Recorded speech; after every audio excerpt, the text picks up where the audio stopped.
What's going on, everyone?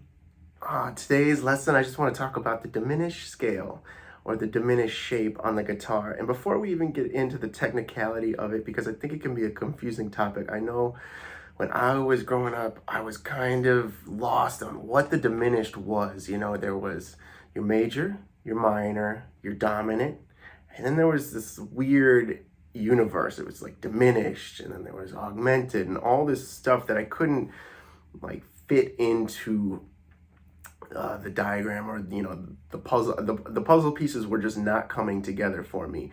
And there was a guy named Joe Pass, who some of you guys have heard of, great, amazing jazz guitar player. And I heard him talk, and he said, basically, he thinks of everything as major, minor, or dominant. So he really simplifies his playing. And if you've ever listened to anything he's done, you'll notice that he is a super complex player, but in his mind, he's thinking very, very simply, harmonically. And I was like, wow, that is, I don't know, I just took that and I realized, okay, well, he's saying everything is major, minor, or dominant. Okay, so that means the diminished, by deduction, but diminished must fit into one of those three categories. And it's obviously not major or minor.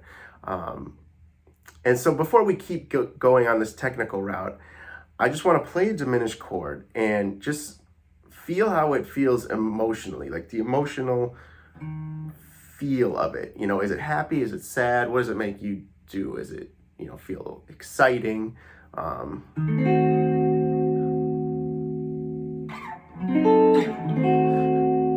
when I play it, I'm getting feelings of tension, of like an unresolution, and to me it wants to go somewhere. It's moving somewhere, so that's arriving at a destination.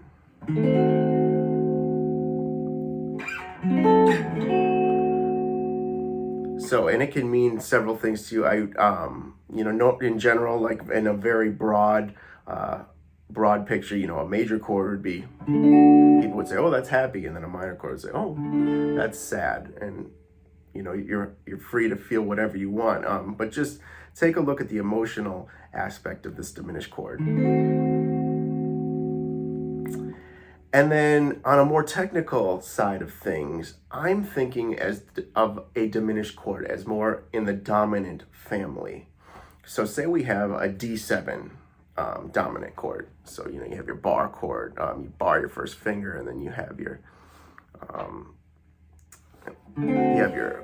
pinky and your ring finger on the 7th fret, right? Well, in order to get the diminished shape, all I'm doing is I'm thinking, okay, well, I got to add one note to make it a diminished, and that's my middle finger.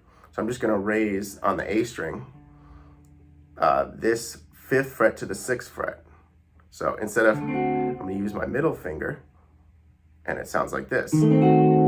So here is our dominant shape, and here's our diminished. On a more technical side, we're adding the flat 9, right? So this would be our 1, 2, 3, 4, 5, 6, 7, 8.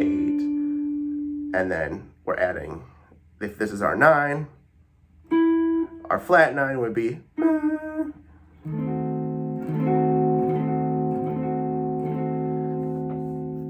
And so we can think of a diminished as just a dominant chord, and the extension would have a flat 9 in it. And the cool thing about diminished, it's not so readily apparent on the guitar, but if we had a piano handy, you'll notice that if you moved your hand up the piano, everything repeats in minor thirds. So this is the exact same as this. So we're just moving it up 3 frets. And all the notes are just inverting. It's not so apparent on the guitar. You'd have to sit down on a piano to really hash that out. We're not going to do that here today. And so what we have going on now is we're able to move this shape all over.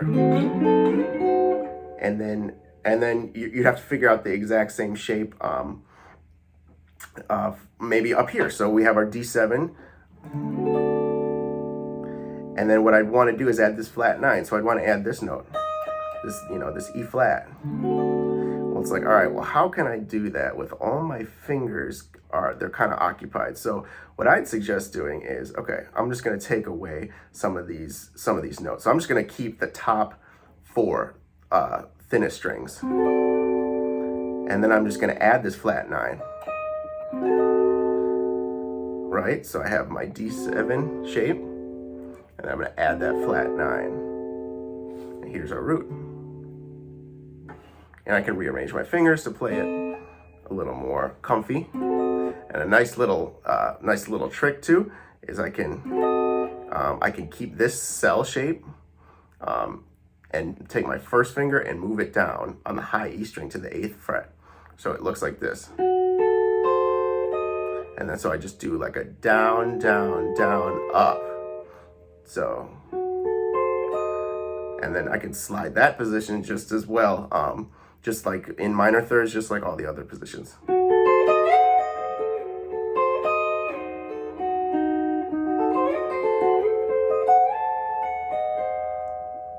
Okay, so now we have our diminished shapes, and how does it function in songs?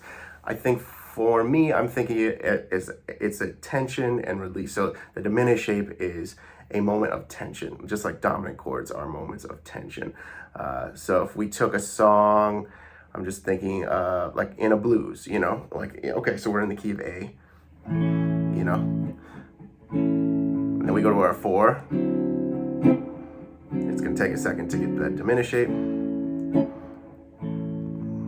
All right, we hold that. We're on the 1, we go back to the 4, and then we do this diminished, right? And it's a tense moment until we get back to the 1, right? So that moment of tension is just literally, we're pushing, going back to the 1. And what you can play harmonically is you can literally just play that chord. You can, a really cool thing is you can also approach it from a half step below. Right, that gives it a little more jazzy flavor. You know, you can literally just play the arpeggio.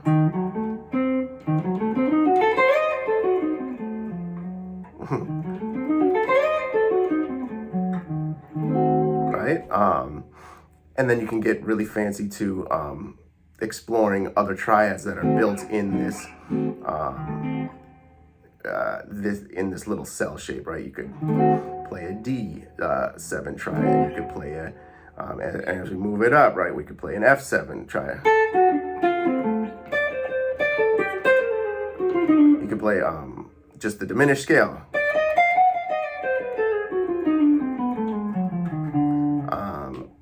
Or you can literally just play what's happening in the melody and just act as if that that chord is just, you can almost ignore it, right? You know, if it was in a blues, you don't actually have to outline every little thing. You can just ignore it and just play like a blues pentatonic or a melodic, you know, a major pentatonic, depending, you know, if it was like an old school, like Bring It On Home to Me. You know, about leaving me behind, right? Whoa, bring it to me, right? You know, at that moment, you wouldn't have to be, you don't have to go, you don't have to do all that. You could, you know, you could just do, you know, you could just play the major pentatonic. So just because the chord is happening doesn't mean necessarily you have to outline it in your melodic playing. So yeah, guys, that is just a nice little lesson on the diminished shape. How I'm thinking about it, I'm thinking it in the dominant chord family, and just a couple little shapes and little hacks of how I'm thinking about it, and just the emotions behind it too. It's like a tense chord, and it needs to be resolved. So I hope that like helps some people clarify what the diminished shape is. If it's just been a confusing topic, I hope this clears things up. Leave any type of comments or questions below. And if you found this useful, please, you know, help me out just to subscribe to this channel and yeah, just become part of the community. Okay, everyone, take care.